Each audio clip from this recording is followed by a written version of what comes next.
बाकी थी। अभी हर चीज तो देखिए सुल्तान के पास नहीं जा सकती। ये जो डिस्पेंसेशन ऑफ जस्टिस था ये बहुत इंपॉर्टेंट माना जाता था। एक रूलर के लिए डिस्पेंसेशन ऑफ जस्टिस इस बात को दिखाता है कि वो रूलर अपनी जनता के बारे में क्या सोचता है। तो जितने भी दिल्ली सल्तनत के सुल्तान थे इनके कोर्ट में अक्सर जो भी सबसे इंपॉर्टेंट मुद्दे थे वो पहुंचते रहते थे, ताकि लोगों को ये लगे कि हाँ भाई ये जो सुल्तान है, ये जो हमारा राजा है, वो भाई हमारे बारे में। और अलग अलग दिल्ली सल्तनत के सुल्तानों ने जस्टिस को अलग अलग तरीके से डिस्पेंस किया।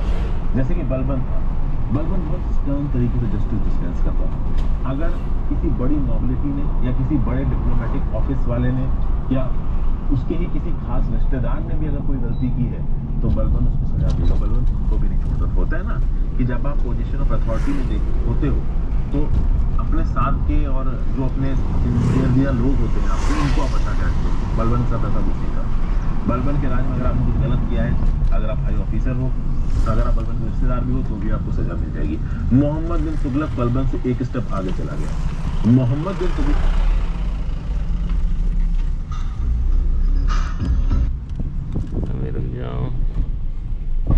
क्लास में जो उलामा है, ये जो धर्म के बारे में पढ़ाते हैं, अगर ये भी गलती कर रहे हैं तो इनको भी हार्श पनिशमेंट मिलेगा। देखिए जो थियोलॉजियंस हुआ करते थे, जो उलामा हुआ करते थे, जो मुस्लिम धर्म गुरु हुआ करते थे, भले ही ये दिल्ली सल्तनत के रूलर्स उनकी सारी बात नहीं मानते थे धर्म के फील्ड में, लेकिन फिर भी उनको इज्जत दी जाती थी। और अगर उलामा से, धर्म गुरु से कोई गलती हो जाए तो उनको ज्यादा सजा नहीं दी जाती थी। मोहम्मद बिन तुगलक ने उनको भी सजा दी। आप देखोगे कि मोहम्मद बिन तुगलक के अगेंस्ट अपोजिशन बहुत ज्यादा बढ़ जाता है। क्यों बढ़ जाता है? क्योंकि वो सबको सजा देता था, वो किसी को भी एक्सेप्शन नहीं देता था।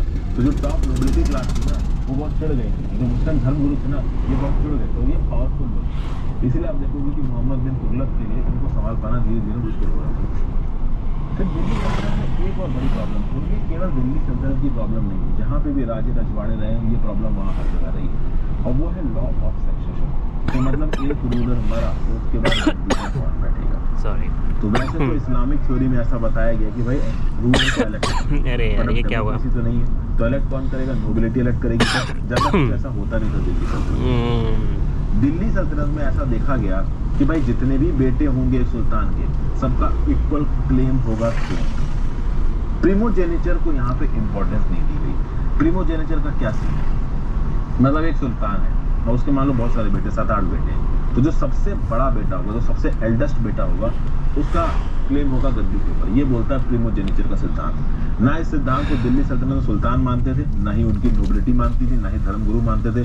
तो कोई भी प्रिमोजेनिचर के सिद्धांत को नहीं मानते थे। मुस्लिम्स में क्या, हिंदू में भी नहीं मानते थे, क्योंकि कहीं ना कहीं सुल्तानों को भी ये पता था कि जरूरी नहीं है कि जो हमारा सबसे बड़ा बेटा हो यही काबिल हो, यही औकात वाला हो, छोटा बेटा भी औकात वाला हो सकता है। तो कई बार ऐसा देखा गया कि जो सुल्तान होते थे